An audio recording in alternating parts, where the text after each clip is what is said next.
So guys, good morning. Day 4 ng vlog natin. Ito na yung mga tilapia. Magbigay tayo ng pagkain ngayon.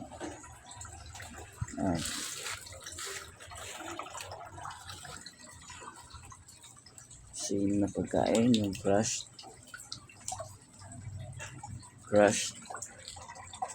tilapia feeds grower.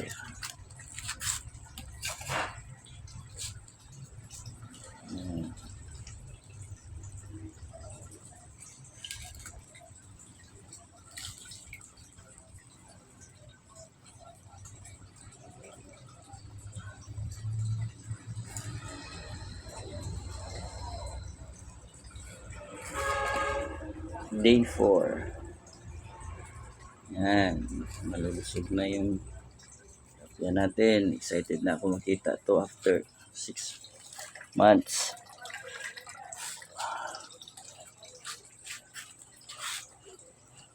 Yan.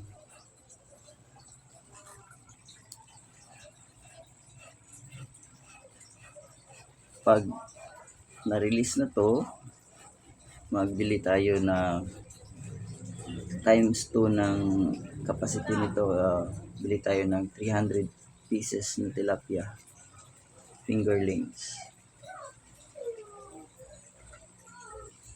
Yan.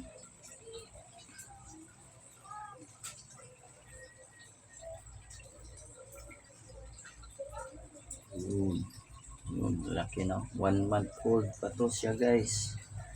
Malaki na sila.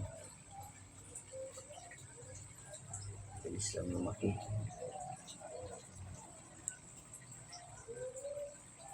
Yan.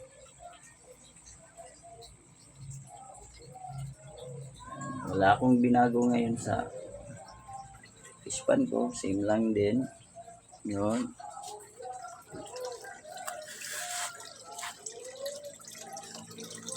Ganun pa rin. Wala pa akong biofilter doon. Wala pa ako nakitang shells na mahingian ko.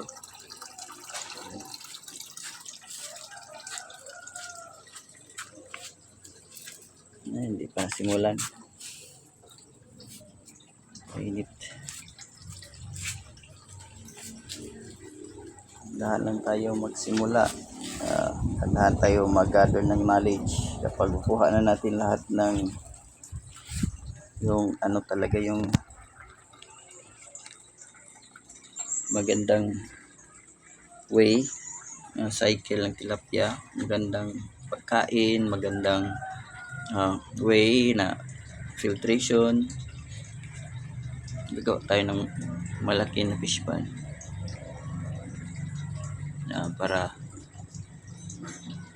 makakaroon tayo ng small business.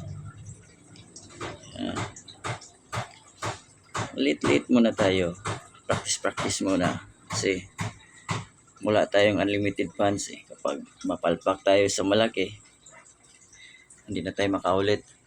Ito maliit muna, tingnan muna natin, maging masanay tayo sa 6 month cycle ng isda. Gusto ko kasi 6 months yung release ko. Sabi nila pwede na 4 months, pwede na 5 months. Pero maganda kasi yung 6 months kasi yung 6 months meron pa siyang potential mag-grow sa 6 months na yun. Sayang naman. Pag-grow na lang natin siya 6 months para ma-experience din niya yung 6 months sa buhay niya. Baka abot siya ng half kilo per piece. So magiging quantity siya, hindi na siya magiging quality na siya, hindi na siya quantity yung target natin. Yung bahala na hindi marami, basta mabigat lang yung timbang niya. Abot tayo ng 50 kg kahit na 150 lang to. Yan. Meron pa talagang maliliit. Sige lang, lalaki din yan. Pero meron talagang maliit na Hindi siya lumalaki talaga. Ayan, hindi na natin kasalanan yan. Baka sa genes talaga yan ng isda. Ayan. Guys, 1 month old. Ayan.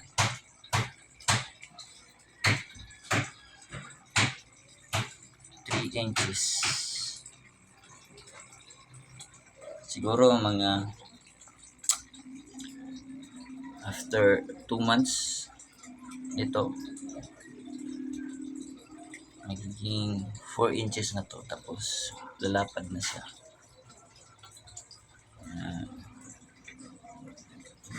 Hingi pa natin.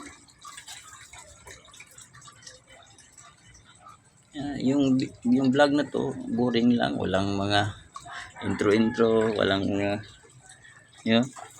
pagkaila-kaila. Diretso tayo isda. Documentation lang to. Tapos yan natin, i-document natin ng 6 months ito. Araw-arawin natin. Yan. Ayan na. Yun. Ayan na. Yan. Walang masyadong galawan sa tubig.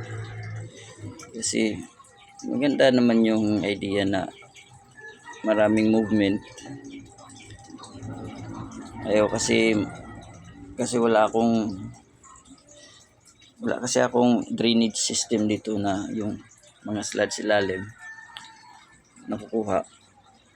Gagawa ko siguro hindi na ako gagawa, no? Marunong ako gumawa, kaso lang matrabaho masyado. Kapag gawa tayo ng isang pond, igawa natin ang drainage system na yung circulating na nung doon siya nagsisettle yung mga mechanical poops niya, yung mga mechanical waste, yung mga poops doon kinukuha, tapos doon na lang din natin kukunin yung nag-gather doon yung mga poops, yung tinatawag nila na settling tank. So ngayon ito muna. Yan. Pag malakas yung biofiltration mo, hindi mo na kailangan nun. Palakasin mo lang. Yan. Yan. Excited na ako, guys. Makita to after 6 months. Yan. Yan sila. Yan. Yan yung kamay ko. Yan pa sila kalaki. Yan yung kamay ko. Yan yung